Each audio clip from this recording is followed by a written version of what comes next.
time in the zany town of Littleton, there lived a couple named Emily and James. They were tired of the chaotic city life and decided to embark on a hilarious adventure in the countryside. Emily was a fashion-forward diva with a flair for the dramatic. She always wore extravagant outfits complete with feathered hats and oversized sunglasses. James, on the other hand, was a clumsy and absent-minded inventor with a knack for creating wacky gadgets.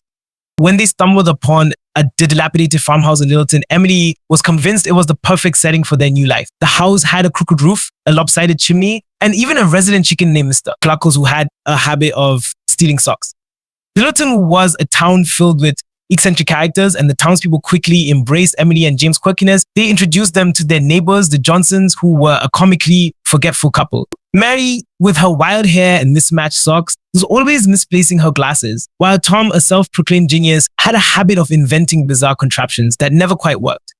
Together, Emily, James, Mary, and Tom formed the misfit gang known as the Wacky A Crew, the latest crew. They turned their land into a hilarious organic farm, complete with a goat that loved to sing show tunes and a cow that had an uncanny ability to predict the weather. Their daily antics would leave the townspeople in stitches. Emily, with her dramatic flair, would organize impromptu fashion shows for the chickens, while James, with his wacky gadgets, would create a contraption that accidentally launched tomatoes across the farm.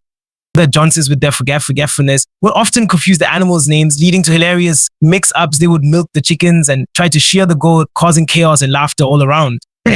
Word of the Wacky Acres crew spread throughout Littleton. Soon visitors from neighboring towns flocked to witness the hilarious farm life spectacle. The town became a hub of laughter with comedy clubs, funny farm tours, and even a yearly wacky festival where residents would showcase their most absurd talents. Emily, James, Mary, and Tom were overjoyed to see the joy they had brought to the town. They realized that their comical and wacky adventures had not only brought laughter, but had also brought the community together.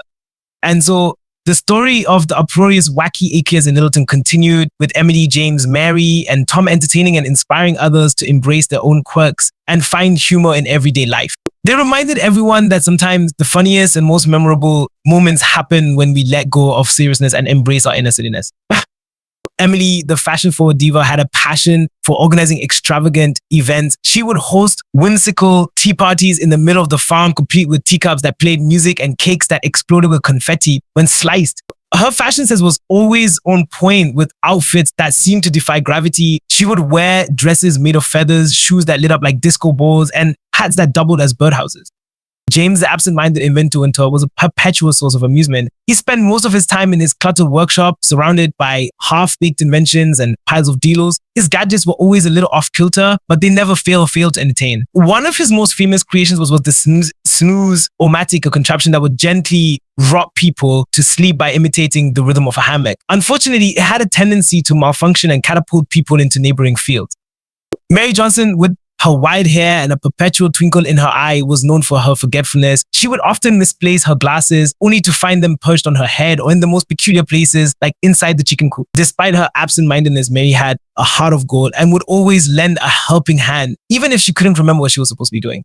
Tom Johnson, Mary's husband, was a self-proclaimed genius with a knack for inventing bizarre contraptions. His inventions ranged from a self-peeling banana device to a talking toaster that would dispense daily affirmations. However, his inventions rarely worked as intended, often leading to hilarious mishaps. One of his most famous creations was the automatic shoe tier, which had a tendency to tie shoelaces together or produce shoes that would dance on their own. The farm animals of Wacky Acres were just as comical as their human counterparts. The singing goat named Melvin had a deep passion for show tunes and would serenade the farm with his operatic voice. The cow, aptly named Bessie, had an uncanny ability to predict the weather, but would often confuse sunny days with thunderstorms, leading to unexpected downpours during picnics. The townspeople of Littleton were captivated by the Wacky Acres crew and their hilarious escapades. They would gather at the farm to witness Emily's fashion shows for the chickens, where the feathered models would strut down the runway in the most outrageous outfits. James would often showcase his latest inventions, which would leave everyone in stitches as they malfunctioned in the most unexpected ways.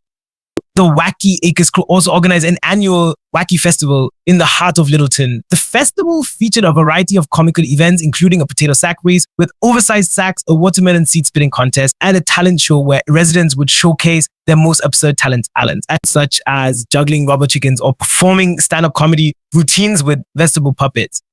The laughter and joy brought by the Wacky A crew didn't just entertain the townspeople, but also fostered a sense of community and togetherness. The residents of Littleton learned to embrace their own quirks and find humor in everyday life. The farm became a haven of laughter and a reminder that sometimes it's the silly and absurd moments that make life truly memorable.